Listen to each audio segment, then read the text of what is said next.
కూర్చున్నా ఇక్కడ కూర్చున్నా కుక్కే అవుద్ది ఎప్పుడైనా సరే. అతను వాడే భాష కరెక్ట్ గా లేదు, అది కరెక్ట్ అయిన పద్ధతి కాదు. అడిగే మాట్లాడేదానికి ప్రశ్నించేదానికి ఒక పద్ధతి ఒక విధానం ఉంటదని అనేక మార్లు మేము 1కి 10 సార్లు చెప్పాం. మళ్ళీ కూడా చెప్తా ఉన్నాం. వారికి కనుక నిజంగా కనుక ప్రజల పక్షాన తెలియాలంటే ఖచ్చితంగా వారు చెప్పిన 6 నెలల ఫ్రీజింగో, సంవత్సరం ఫ్రీజింగో, 3 ఏళ్ల ఫ్రీజింగో వారు వేచి చూడాలి. ఒక కేబినెట్ సమావేశం అవ్వాలి, అసెంబ్లీ సమావేశాలు అవ్వాలి. ఆ తర్వాత ప్రభుత్వం తీసుకునే నిర్ణయాల మీద ఈ పథకాలు అమలవుతున్నాయా లేవా, శాంక్షనింగ్స్ ఎలా జరిగినాయి అనేది ఒక ప్రొసీజర్ ఉంటుంది. దీని ప్రకారం అవ్వకపోతే ఖచ్చితంగా ఏ ఒక్క సభ్యుడైనా సరే ప్రశ్నించే హక్కు ఉంది. ఖచ్చితంగా ఎవరైనా జగన్మోహన్ రెడ్డి పరదాలు కట్టుకొని యాత్రకు వెళ్తాడా, పరదాలు లేకుండా లేకుండా యాత్రకు వెళ్తాడా? రాకేష్ కొడాలి నాని గారు కానీ లేకపోతే రోజా గారు కానీ కొంతమంది మళ్ళీ గతంలో మాట్లాడినట్టుగానే ఆ స్పీడ్ ఎక్కడ తగ్గించట్లేదు. ఏంటి రెచ్చగొట్టడమా ఇది? అంటే మీకు తెలుసండి, నేను ఏదో డిబేట్ మాదిరిగా నేను ఓపెన్ గా చెప్పకూడదు కొన్ని విషయాలు.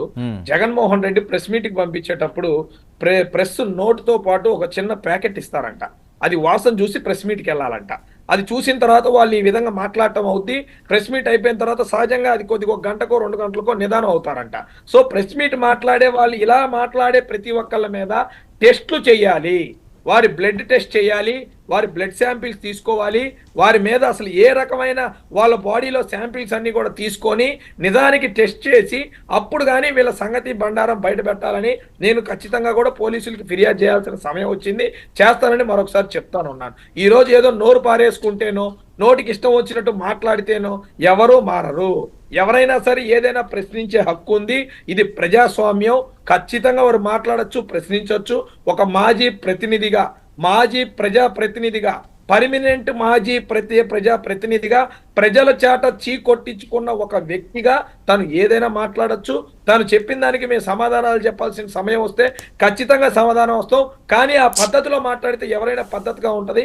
పద్ధతి మారి గనక వారు వ్యవహరిస్తే మేము కూడా పద్ధతి మారాల్సి వస్తుందని 99 టీవీ మాదిరిగా వాళ్ళని హెచ్చరిస్తున్నారు సార్.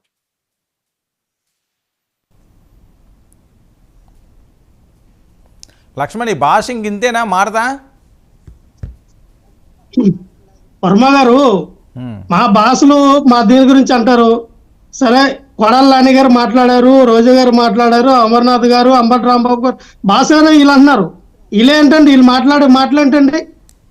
ఈ రోజున అచ్చెన్నాయుడు గారు మాట్లాడిన మాటలేంటి, హోమ్ మినిస్టర్ గారు అనిత గారు మాట్లాడిన మాటలేంటి?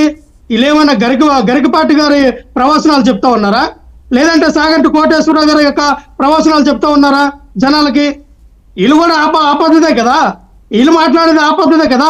వీళ్ళేమో ప్రవచనాలు చెప్పట్లేదు. ఎవరొద్దన్నారు? మీరు ప్రభుత్వంలో ఉన్నప్పుడు గారు మీరు మాట్లాడినప్పుడు నేను మాట్లాడాలి. ఒక్క నిమిషం సార్, డూండి గారు ఒక్క నిమిషం ప్లీజ్ వెయిట్. డూండి గారు ఒక్క నిమిషం వెయిట్ చేయండి. మీరు మాట్లాడినప్పుడు నేను మాట్లాడాలా సార్? ఒక్క నిమిషం. ఇదే అచ్చెన్నాయుడు గారు మీరు ప్రభుత్వ అధికారులు మీరు పశువు పిల్లల్ని తీసుకుని వెళ్ళండి. మీకు కుర్చీ పెట్టి టీ ఇస్తారా తాగడానికి?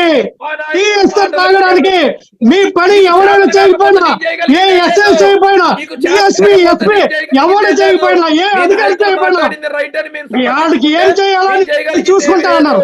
అంటే మాకు సభ్యులు తెలుసు, మాకు సిగ్గు పిల్ల తెలుసు, మాకు పెప్పర్మెంట్ పిల్ల తెలుసు. కానీ ఈ పశువు పిల్ల అంటే మాకు అర్థం కావట్లా. ఈ పశువు పిల్ల ఎక్కడ ఉంటుందో చెప్పండి అయ్యా.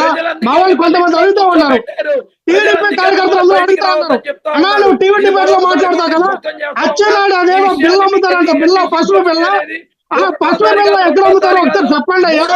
మాకు టీ తాగాలన్నా, టిఫిన్ తాగాలన్నా, ఒక గవర్నమెంట్ హాస్పిటల్ అధికారుల దగ్గరికి వెళ్తే మాకు ఫ్రీగా టిఫిన్ టీ ఇస్తారు. ఆ పశువు పిల్లలు ఎక్కడ అమ్ముతారో చెప్పండి అయ్యా. పశువు పిల్లలు ఎక్కడ అమ్ముతారో చెప్పండి అయ్యా అని అడుగుతున్నారు అయ్యా. మా పిల్ల ఎక్కడ ఉందో చెప్పండి అయ్యా.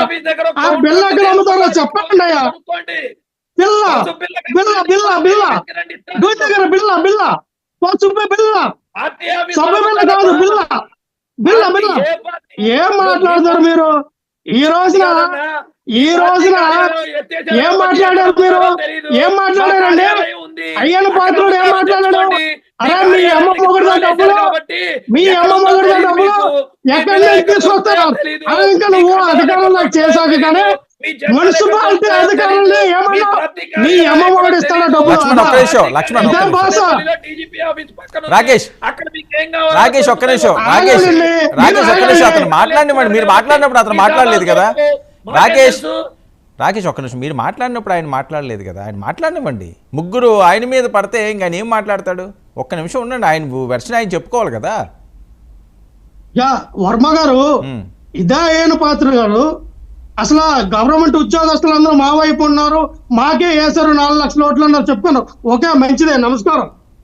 కానీ అదే గవర్నమెంట్ ఉద్యోగస్తులే అరే నీ అమ్మ మొగుడు ఇస్తాడా డబ్బులు అని తిట్టినటువంటి అయ్యన్న పాత్ర గారు ఏంటంటే ప్రవచనాలు చెప్తా ఉన్నారా? సమాజానికి ప్రవచనాలు అవి? మీ భాష ఏంటి? మీరే సరిగ్గా భాష లేదు, మీ భాష మార్చండి. కానీ ఈ రోజు ఒకటే చెప్తున్నాం, తగ్గేది లేదు. వీళ్ళ కూడదూపులకి చింతకాయలు రాలవు, ఉడదూపులకి చింతకాయలు రాలవు. ఎవడు భయపడడు.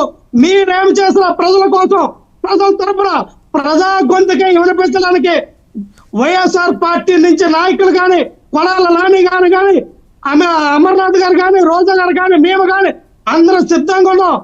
మీ ఇష్టం, మీరు ఏం చేసుకుంటారో చేసుకోండి. మహా అయితే కేసులు పెడతారు, అంతకన్నా పీకేది ఏమీ లేదు.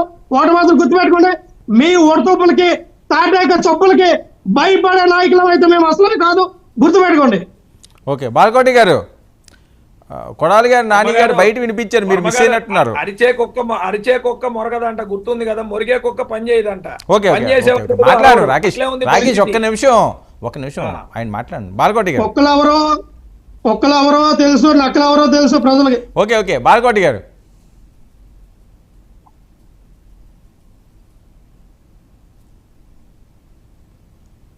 మీ వాయిస్ మ్యూట్ లో ఉంది. ప్రభుత్వం ఏర్పడి 2 వారాలైంది. 5 ఏళ్ల పరిపాలన వైసీపీ పరిపాలన చేసింది. మీకు తెలుసో లేదో, నాకైతే 26 మంది మంత్రులను మర్చిపోయారు ప్రజలు. మీరే జ్ఞాపకం చేస్తున్నారు.